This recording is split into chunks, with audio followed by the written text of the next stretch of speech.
Welcome everyone to our interview with Amalia Miller at the Cycling With Summit, which is a celebration of the bicycle and riders who are breaking all kinds of barriers. My name is Annalisa, and I am the founder and co-creator of Miles of Portraits, which is a magazine and film about the people we meet as we ride our bikes around the world. Before we begin, I just wanted to give a shout out to our sponsors for making all of this possible. Ortlieb, Sawyer, iZUMi, and Revo, as well as all of the other brands that got behind this. We so appreciate it. Amalia is the kind of person who's just like completely immersed in all of the sports that you can imagine. She has never, well, up until a month ago, she's never owned a car, which I think is just like so telling about someone. She got into triathlons in 2007. And since then, she's been doing a triathlon, I believe, every year since then, more or less, and just been raising money for all different kinds of causes along the way. What I love about her is that she's just always inspiring people to get outside, especially women, because there's just so many ways to do so. So welcome, Amalia. Thanks for being here. Hi, Annalisa. Thank you so much for having me. Yeah. So my first question for you is about iZUMi, and that's the brand that kind of brought us together. We were both part of their ambassador program last year, and I think you were on it for a few years. And I was wondering if you could speak to that a little bit. I found it to be such a special community of cyclists from all walks of life and just all different kinds of cycling. So if you could share some of the memories from that. Yeah, it was probably 5 years of being an ambassador now. And I think what I really appreciated, again, as you mentioned, is that there are people of all walks of life. There are people from all around the US, different states, different ages and genders and walks of life, and riding styles. So I came into the program and I was a triathlete and road cyclist. Since then, every year we had a meetup in Colorado at their headquarters, and it introduced me to gravel riding, mountain biking, and even riding in the snow. So that's a first for me, having grown up in San Francisco, where it's generally in the 50s to 70s all year round. So I'd also love to point out that, you know, while I do compete in triathlons and cycling events, I'm not one to generally be on a podium. I love participating in these things and joining in the community and kind of helping to inspire new people to try it. But iZUMi welcomes both podium people, you know, internationally ranked cyclists, as well as, you know, enthusiasts like myself. Cool. Yeah, that's what I love about iZUMi too, is just that they're not, because I feel like the bike industry often focuses on, you know, speed and like competitiveness, and it's nice to get that like mix of different kinds of cyclists for sure. Yeah. People, I think the biggest change that I've even seen in the last year or two is really their focus on community building. So having diverse representation in cycling, and, you know, welcoming kids and youth into it as well.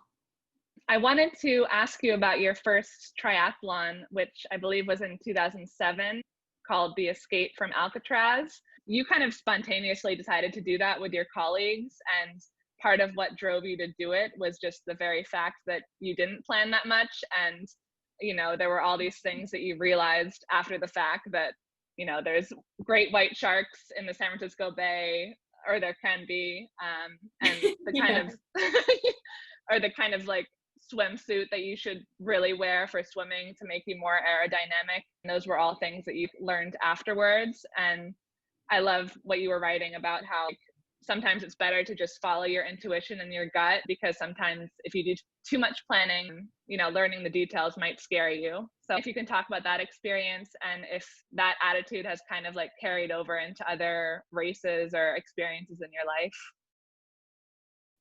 Yeah, so the Escape from Alcatraz is, you know, people come from all over the world to do it. It's a 1.5 mile swim from the island of Alcatraz. You actually jump off a ferry right next to it swim to San Francisco, and then there's a bike portion and a run. And so my coworkers and I were, we had all grown up in San Francisco and thought it would be a fun idea, and knew that there was a corporate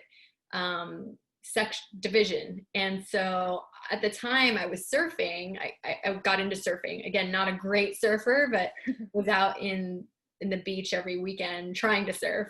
So I had a wetsuit, and I basically just said, well, I'm comfortable in the water. I can swim. I have a wetsuit, so I'm in. We did it. I practiced swimming in Aquatic Park, which is kind of the locals' open water swimming spot that's protected, not completely out, in the ocean or where there are boats.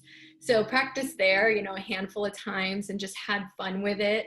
And, race day, it was a really different feeling swimming out with the waves in the open water. But there were so many people, and I just had this adrenaline and excitement that just kept me going. And I just, and my teammates said, and colleagues said, they couldn't believe when they saw me, because I was like, oh, I'm going to take like an hour and a half. And I finished much quicker than I thought.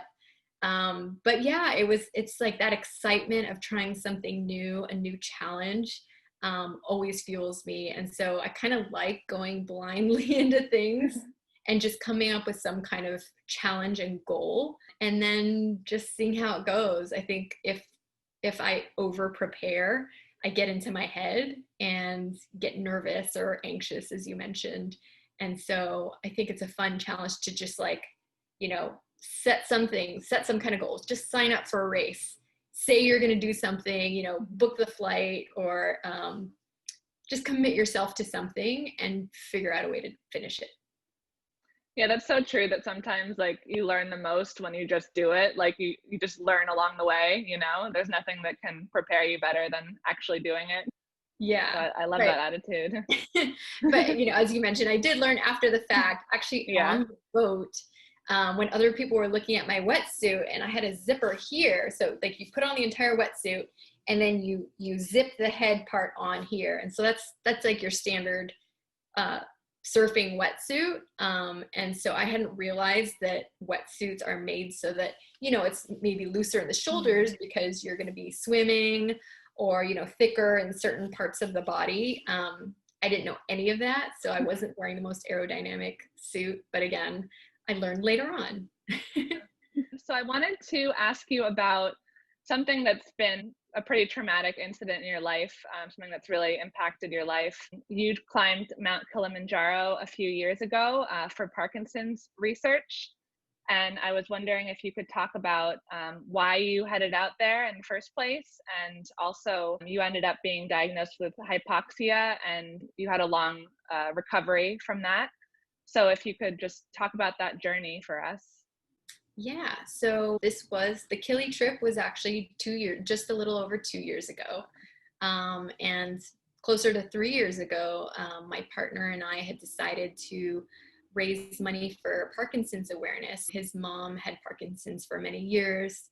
And so, what better way than to raise money for finding a cure? So we actually committed to a very lofty goal, $20,000. Each of us were committed to raising $10,000 each. And so, it became a part-time job of throwing events, securing donations, and auctioning off different items to raise money. Also preparing for a climb to the highest mountain in Africa. I've never been a high altitude climber.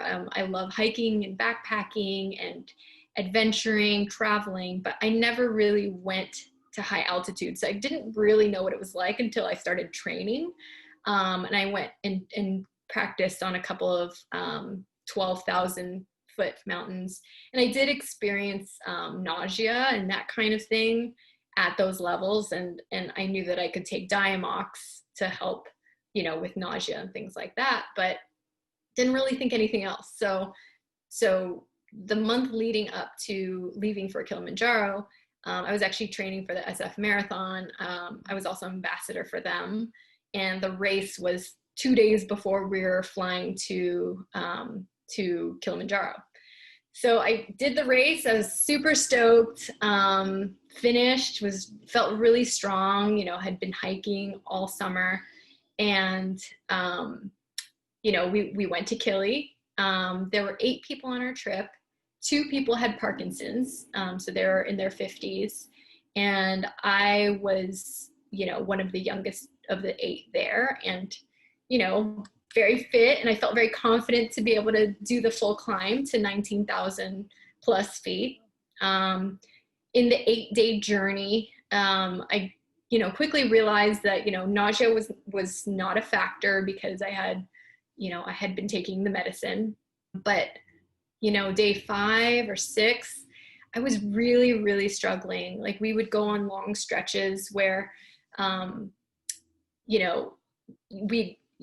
the guides would push us, okay, we're going to do this next segment. It's going to be maybe about an hour, but we have to stick together because once we get to the summit day, we're going to have to keep a pace and we will have to stick together. And so I just couldn't understand why I was struggling so much. Like, I would look at my feet and I'd be moving one foot in front of the other, and it was just so hard. And I just kept thinking in my head, like, how come I can't do this? Like, and I'm watching these amazing older people with Parkinson's and everything moving ahead. And there was no logic for it for me. And I also didn't think there was something really wrong, but I just kept moving and kind of beating myself. Like, mentally, I was getting mad at myself, saying, like, why can't you do this? You're weak. Like, there was something wrong with me, with my will, not physically.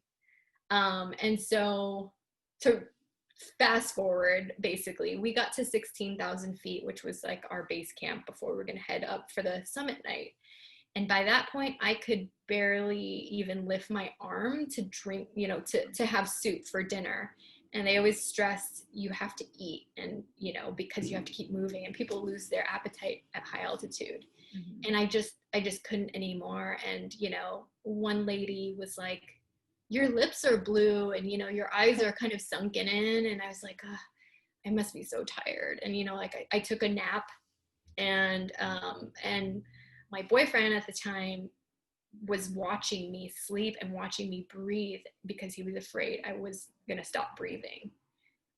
So at the final dinner, before we were going to sleep for a few hours to do the summit, they finally checked my blood oxygen levels. They had a pulse oximeter and realized that I was at 41%, which, if anybody knows what that is, you shouldn't have anything below 90. And at high altitude, you shouldn't have anything below 80. And so people were kind of astounded that I was even conscious. And it made sense. I was like, oh my God, like, number one, why didn't anybody check me sooner? And number two, oh my gosh, it's not my fault. There's something really wrong. And so it was an emergency descent. 3 guides came down with me, walking in the darkness, carrying my stuff with, like, I had my arms over them, didn't have any oxygen, and, the days after that were, I was alone. I insisted that Brenton go to the top, in honor of his mom, who actually ended up passing away before Kili. And so, it was the next 2 days, I was just like confused, physically tired, in a foreign country where medical care was like non-existent. We would just go to, I went to facilities and I would just wait forever. They didn't really test anything. And, it was just confusion, frustration and anger that happened, that got it sooner, that I didn't call anything out sooner. It was lots of self-blame and confusion. So basically a couple months after that, when I finally went home, I saw doctors, and they eventually figured out that I have something that is essentially a hole in the heart. It's a birth defect. And for my case, you only experience it at pressurized situations. So it only happens if you're at a higher altitude or scuba diving, for example, which is also a sport that I love to do. And so the doctor said, you know, we can do surgery and fix that so that you don't experience low, because long term, I could have a stroke at a young age because of the stress put on the heart. And so there are lots of considerations that I had to take, and I did decide to go with the procedure. Yeah, I think post, you know, the aftermath of that, I think my perception of just, you know, we talked in the very beginning about Escape from Alcatraz and just kind of going blindly into things. And I went blindly into Kilimanjaro too. You know, I'd never done a 14er even, which is, you know, kind of the standard in the US, try to hit 14,000 feet. Mount Kili is how high? It's 19,000 and change. And base camp, which was the highest point that I made, was 16,000. But my perception has changed, you know, in the 2 years since then.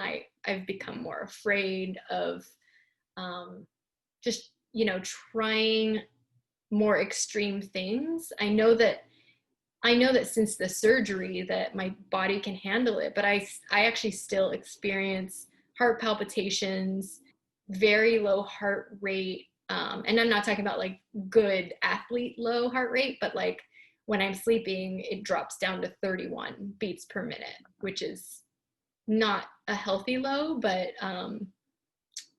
you know, it fixes itself is what my doctor says.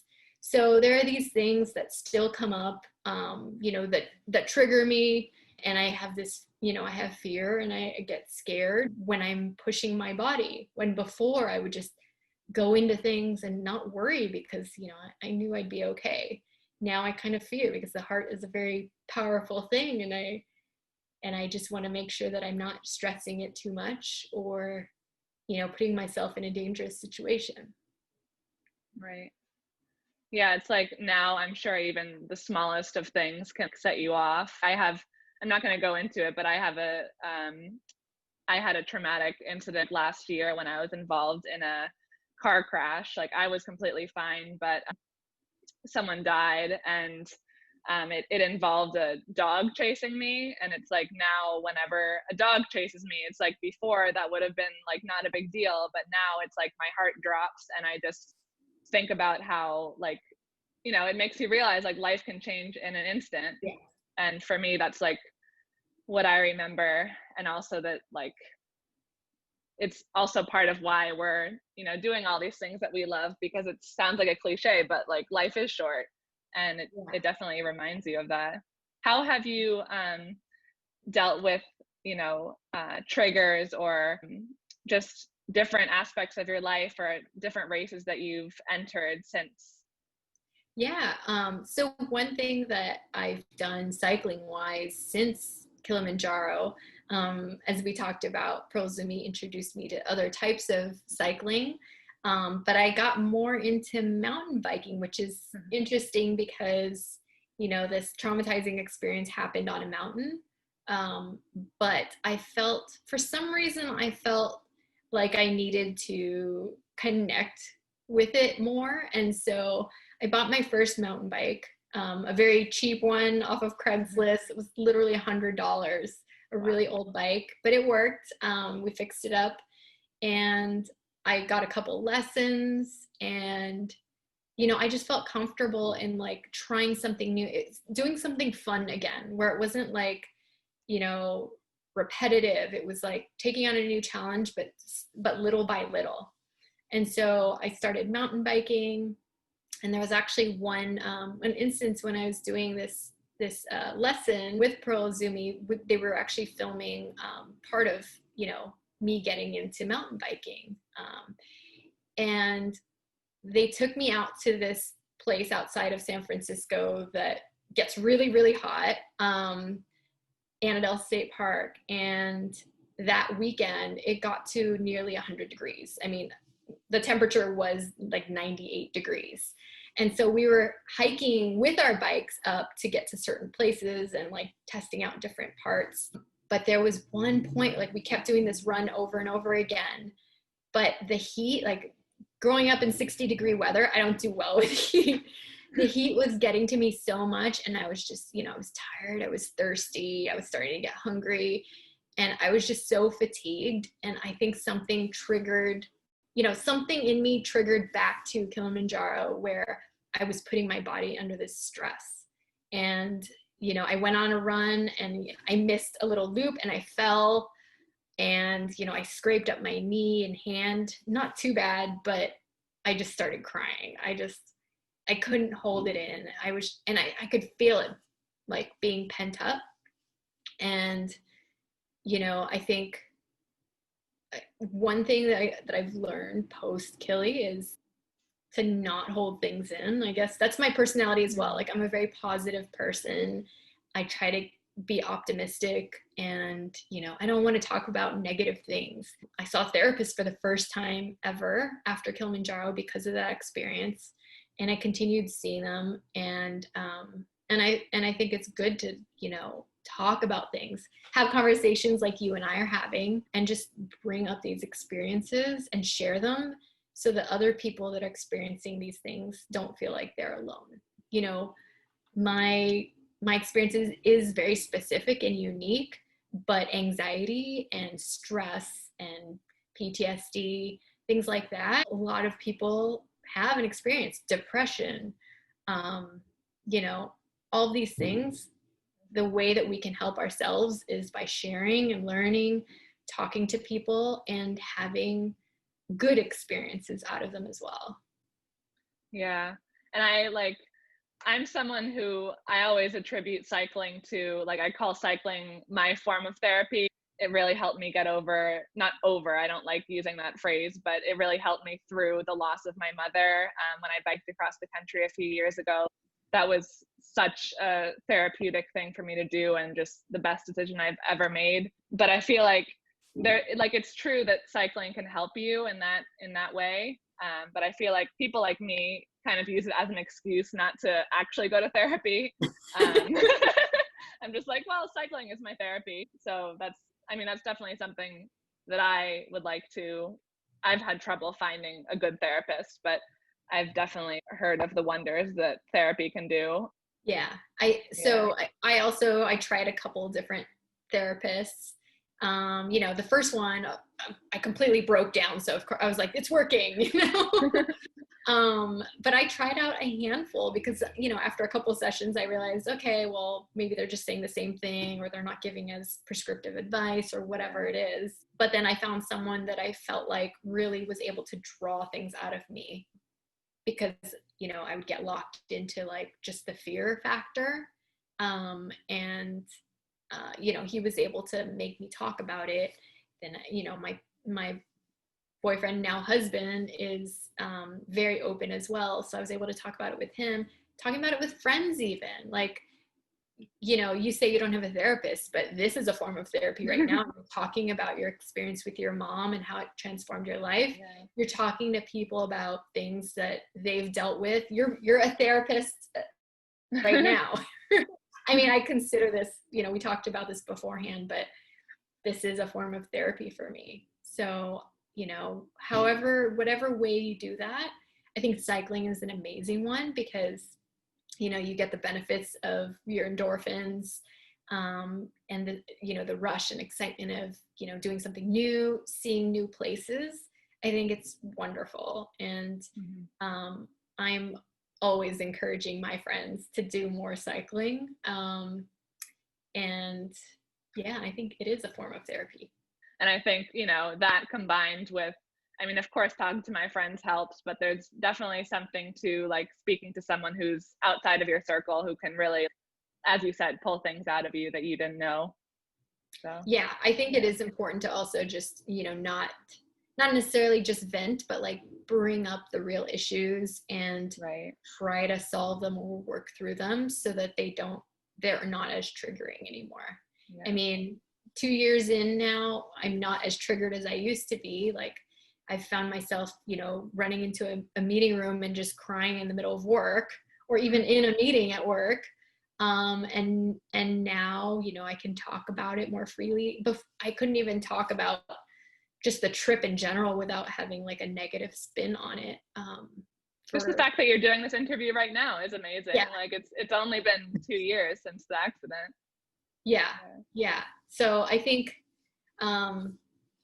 it's good to just explore different ways in which you can have an outlet, whether it's writing, talking to people. And I think also just talking to different types of people that can hold you accountable. Like your friends will always be like, oh yeah, I understand. That's great.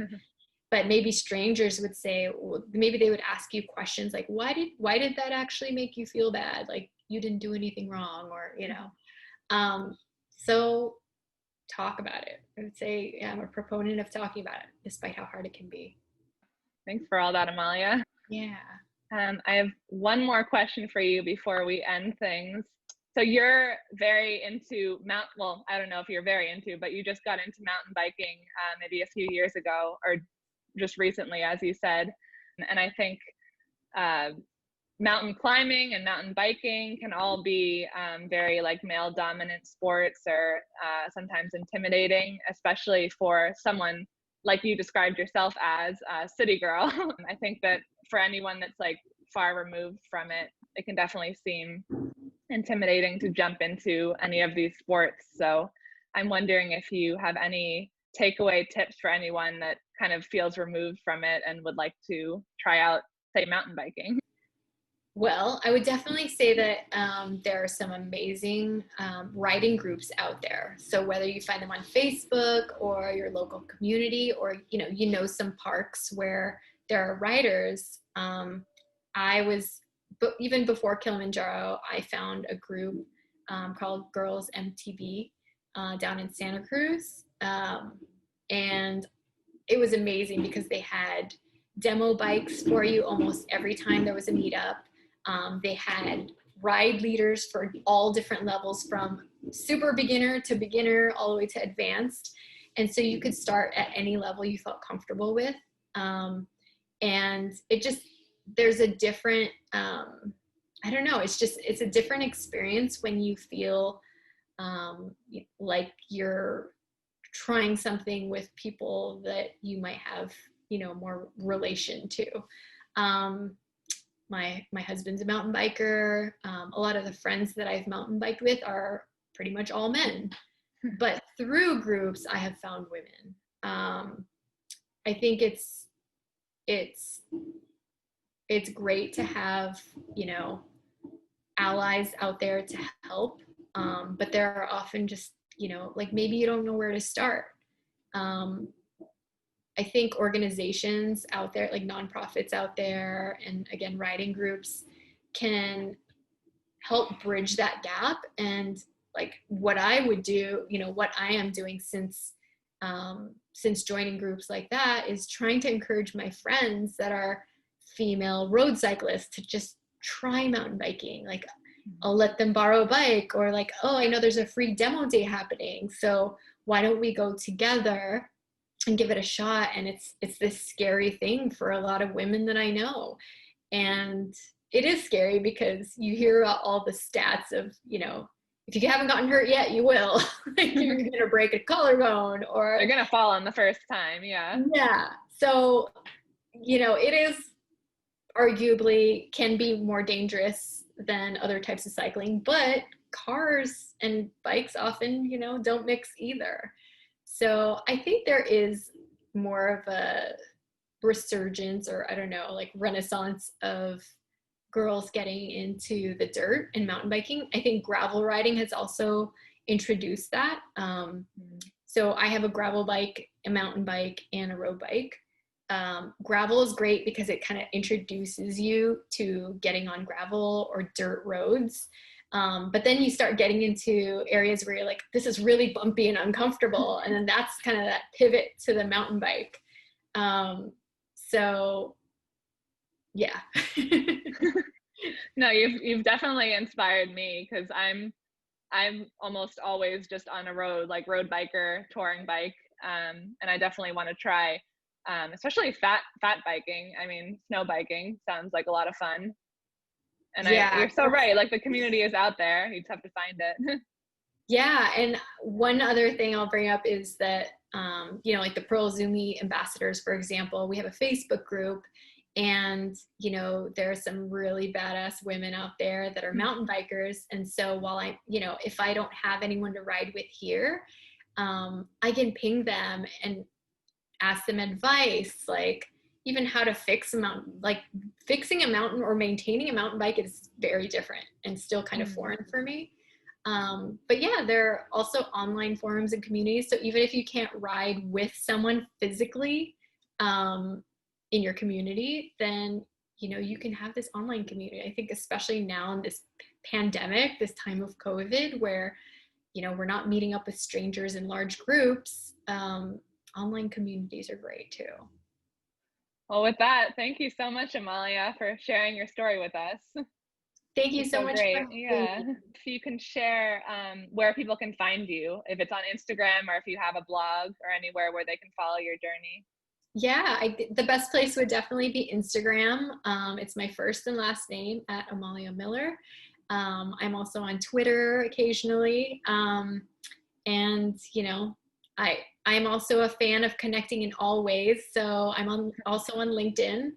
I've introduced, you know, running and cycling to my colleagues. And I think, you know, work can also be a way, if, you know, if you're someone that's always working, you can do health challenges or fitness challenges and maybe go on a bike ride with your coworkers. Yeah, there's always a way to make it work. Yeah. Cool. Well, thank you so much. And thank you everyone for watching. Bye. Thank you so much. Bye.